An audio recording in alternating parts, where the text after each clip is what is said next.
Today we're starting a new restoration project. We just picked up this 2001 Yamaha Breeze 125 for Tommy.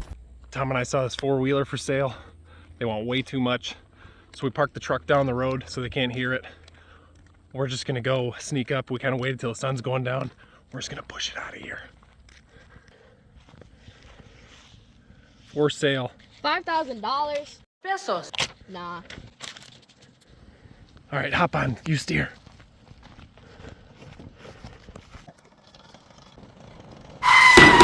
It's a bit of a basket case, cup of screws. Paid $100 for it. Money. But this is an adventure channel. What says adventure? Like a four-wheeler. Seeing as this is Tommy's project, he's gonna do it all himself. Huh? First order of business, we gotta get it out of the truck, and the engine is pretty crusty. Just from sitting. It's been in a 20-foot Connex container for the last probably 10 years. It's been 84 years. So it's just dry and a little powdery. We're gonna hit it with some muriatic acid. Let's get it out of the truck and let's show you what we need to do on it.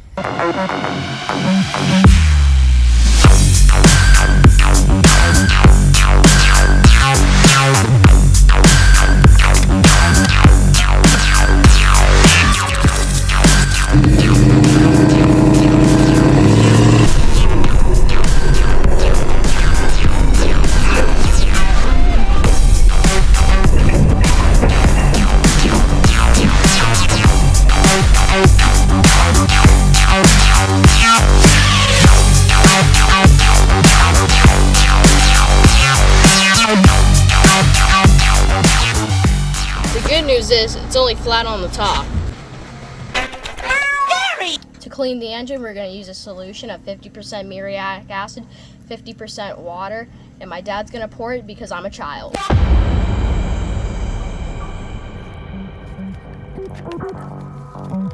We don't want any water in the engine, so we're going to tape off the intake.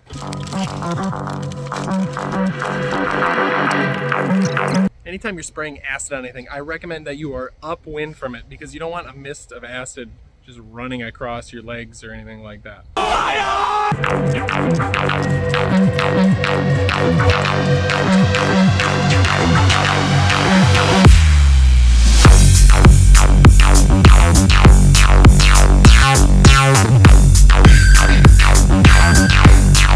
Muriatic acid is pretty corrosive, so you only want to let it sit on there for about 5 minutes. Don't 6 hours later. Don't let it dry all the way off. Rinse it off, and then if you need to repeat.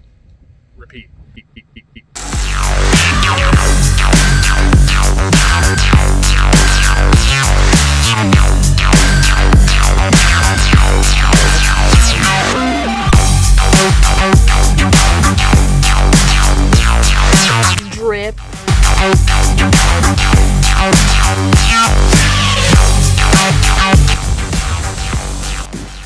Tom's using a little boat mildew cleaner, and it's actually taking the dirt off these plastics really good. Get this thing looking new. This cover was off. I decided to spray it with acid. Look at how crusty it was.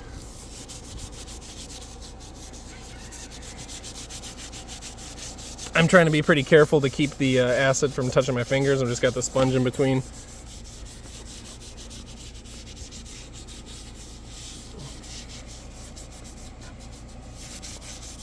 All scrubbed up, engine got a second acid wash. Time for the final wash.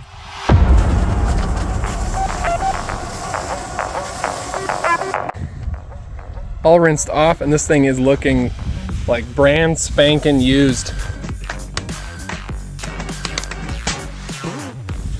Plastics came out nice and clean. The engine is much nicer. Even under the seat, nice clean plastic. Now look at that motor.